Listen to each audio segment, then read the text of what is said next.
Allah Akbar. Teman-teman, pada hari ini Ibu Evri akan menjelaskan materi tentang tanah. Sebelum kita memulai pembelajaran, ada baiknya kita mengucapkan basmalah. Bismillahirrahmanirrahim. Teman-teman, sebelum Ibu Evri menjelaskan apa itu tanah, Ibu Evri mau bertanya dulu ya. Tanah itu siapa yang menciptakannya? Allah Subhanahu wa Ta'ala. Tanah adalah lapisan kulit bumi yang tipis dan terletak di atas permukaan bumi. Teman-teman, pada materi tanah ini ada 4 jenis subtopik yang mau Ibu jelaskan. Yang pertama, manfaat tanah. Yang kedua, kandungan tanah. Yang ketiga, macam-macam tanah. Dan yang keempat, cara menjaga kesuburan tanah. Manfaat tanah yang pertama, tempat aktivitas makhluk hidup, termasuk kita manusia, seperti beribadah, belajar, bekerja, dan bermain. Kedua, sebagai media bertani, pertanian akan lebih bagus dan produktif apabila dilakukan di tanah.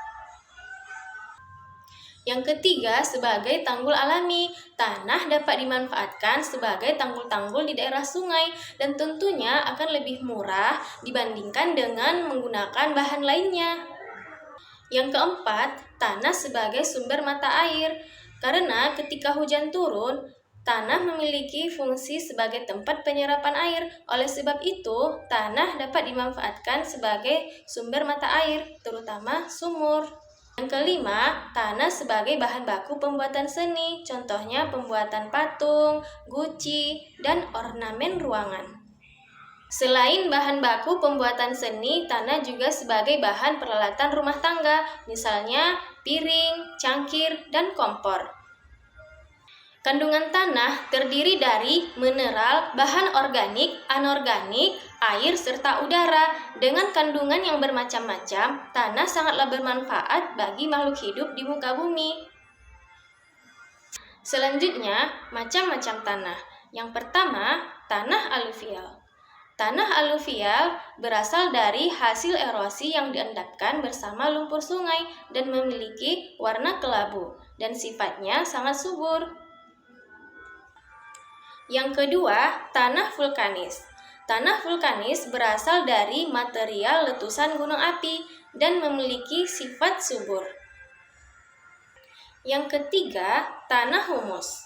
Tanah humus berasal dari tumbuh-tumbuhan yang membusuk dan memiliki sifat subur.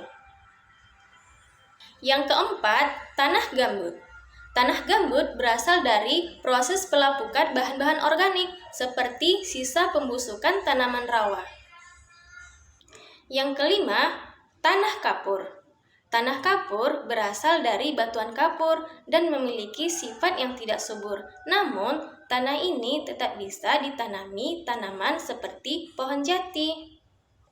Yang keenam, tanah laterit. Tanah laterit memiliki banyak kandungan zat besi dan aluminium, bersifat kering dan tandus, memiliki warna kekuningan dan merah, sehingga tanah ini juga disebut sebagai tanah merah.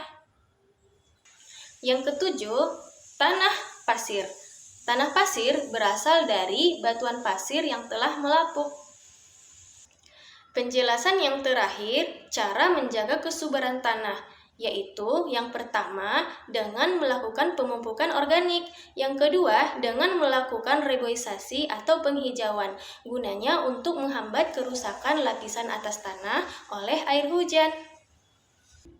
Yang ketiga, dengan melakukan pengolahan tanah, yaitu dengan cara menggembur-gemburkan tanah. Yang keempat, dengan mengurangi pencemaran tanah, yaitu dengan membuang sampah yang sulit terurai di tanah, seperti plastik. Dan yang kelima, mengurangi penggunaan pestisida atau bahan kimia.